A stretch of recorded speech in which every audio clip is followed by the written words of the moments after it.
পরম দয়াল পরম প্রেমময় শ্রী শ্রী ঠাকুর অনুকূলচন্দ্রের শ্রীহস্ত লিখিত সত্যানুসরণ গ্রন্থটি পাঠ করব। আজকের বাণীটিতে বলা হয়েছে, এগিয়ে যাও, কিন্তু মেপে দেখতে যেও না কতদূর এগিয়েছ। তাহলে আবার পিছিয়ে পড়বে। অনুভব করো, কিন্তু অভিভূত হয়ে পড়ো না। তাহলে চলতে পারবে না।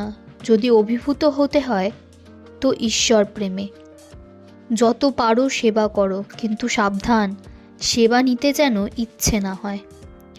অনুরোধ করো, কিন্তু হুকুম করতে যেও না। কখনো নিন্দা করো না, কিন্তু অসত্যের প্রশ্রয় দিও না।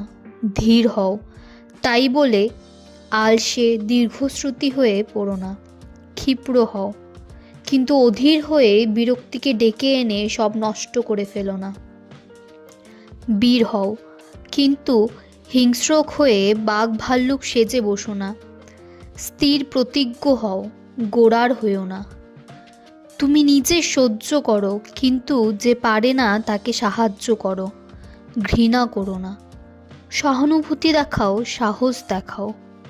নিজেকে নিজে প্রশংসা দিতে কৃপণ সাজো, কিন্তু অপরের বেলায় দাতা হও। যার ওপর ক্রুদ্ধ হয়েছ, আগে তাকে আলিঙ্গন করো। নিজ বাটিতে ভোজনের নিমন্ত্রণ করো, ডাল পাঠাও, এবং হৃদয় খুলে বাক্যালাপ না করা পর্যন্ত অনুতাপের সহিত তার মঙ্গলের জন্য পরমপিতার কাছে প্রার্থনা করো। কেননা বিদ্বেষ সেলেই ক্রমে তুমি সংকীর্ণ হয়ে পড়বে, আর সংকীর্ণতাই পাপ।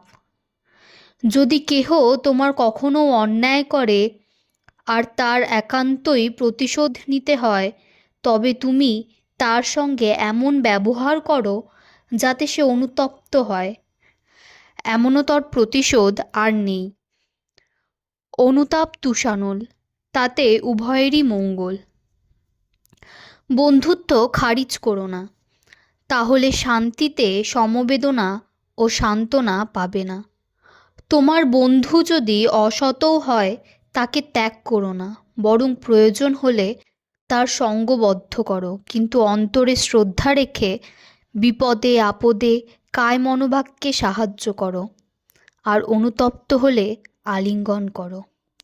তোমার বন্ধু যদি কৃপথে যায় আর তুমি যদি তাকে ফিরাতে চেষ্টা না করো বা ত্যাগ করো, তার শাস্তি তোমাকেও ত্যাগ করবে না। বন্ধুর কুৎসা রটিও না, বা কোনো প্রকারে অন্যের কাছে নিন্দা করো না, কিন্তু তাই বলে তার নিকট তার কোনো মন্দের প্রশ্রয়ও দিও না। বন্ধুর নিকট উদ্যত্ত হইও না, কিন্তু প্রেমের সহিত অভিমানে তাকে শাসন করো।